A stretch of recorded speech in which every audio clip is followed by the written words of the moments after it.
This episode is brought to you in part by Stubborn Soda. It's good to be stubborn.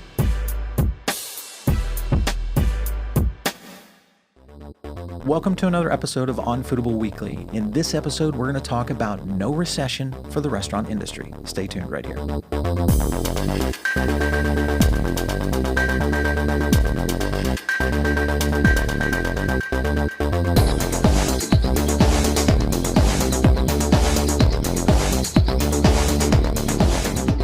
All right, so as you guys know, this is really kind of the depth of what we're looking at. The big change and big news for this particular episode is social restaurant visits and our overall industry exposure. That's the biggest factor that I think we're seeing that is really making a difference in July over August.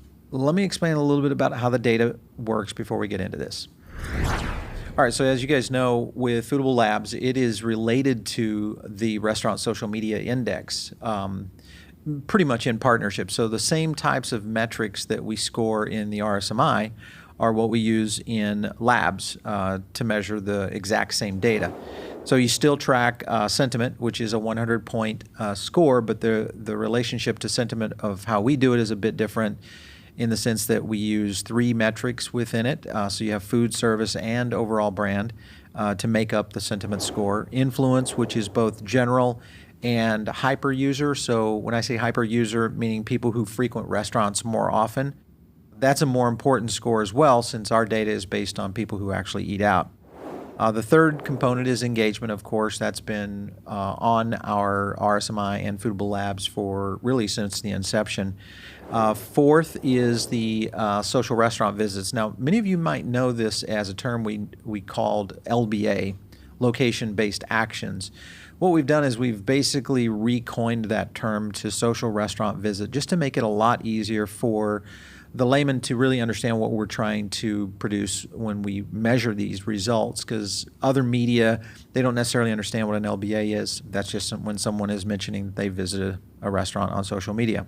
And then, of course, mobile engagement is a subset of the overall engagement. Remember, mobile we measure a little differently because we want to know how much interaction's happening in the mobile landscape, since that really is kind of the big play of where social media is being used.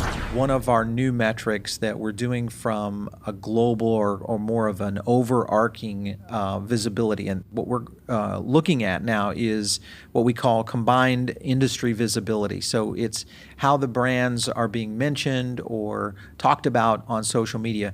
The difference here is that we're only looking across the top 500 brands. So it's not the 65,000 or so entities that we have in the index. It's only the top 500. So this kind of makes up the bulk of what's happening in the industry. Obviously, the bigger brands like Subway, McDonald's, Starbucks. We looked at our total number of units tracked in June of 16 of 123,000 and some change. So when you're looking at the variances here, we've got interactions and unique users. Unique users is one person. Interactions is maybe they've had multiple digital interactions. Could be an Instagram post or a Twitter mention or a Facebook mention, etc. So 54 million total interactions in June, 31 million unique users. So that's a pretty good sign that we're tracking well within the industry. In July, we went to 56 million interactions, 56.3, and 34.5 million unique users. So again, had a nice move up on both interactions and on unique users. So this is kind of interesting because you can kind of start to see the swing occur, which is a little different when we break down the social restaurant visits by month. You'll understand what I'm talking about. We actually had a kind of a leading indicator here of that we were going to see a rise in numbers. So here comes August.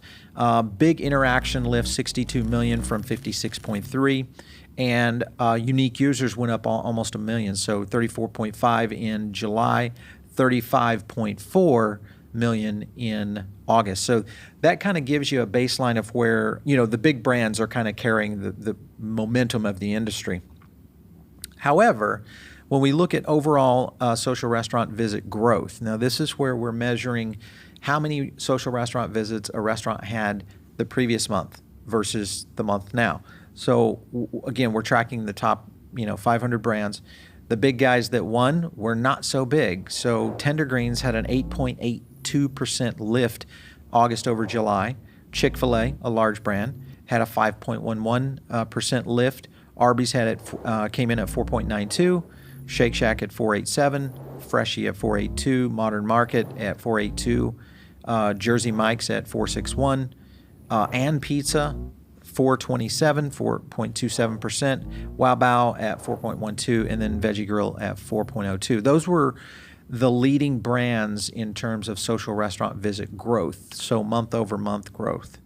So here was the big story, and that is that since March, we had 122 million social restaurant visits in the industry that were tracked back to activity around social media and restaurant activity. People going into restaurants, saying they were there, taking pictures, posting, etc.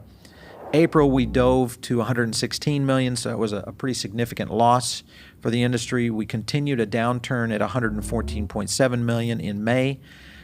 June, we hit 112 million, 0.7, and our lowest in almost 3 years, 109.4 million in July.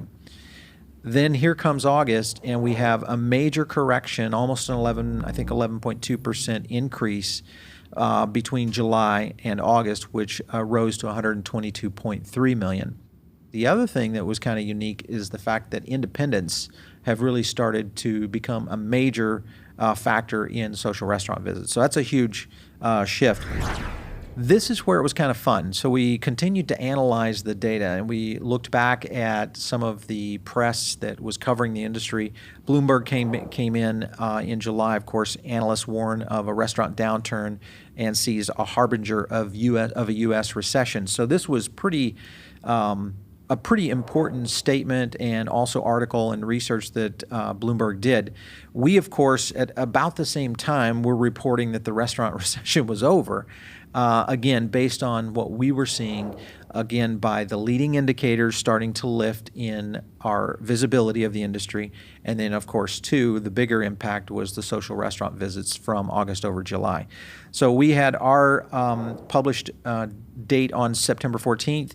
We went out basically stating that the restaurant recession was over, and based off of our data from the previous month.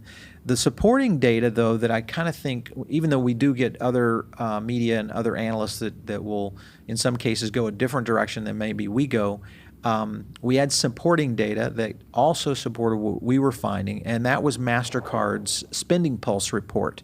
So MasterCard came out in September with their Spending Pulse report, which is really based off of cash or credit card transactions, and they were seeing significant boost in travel and restaurant spending.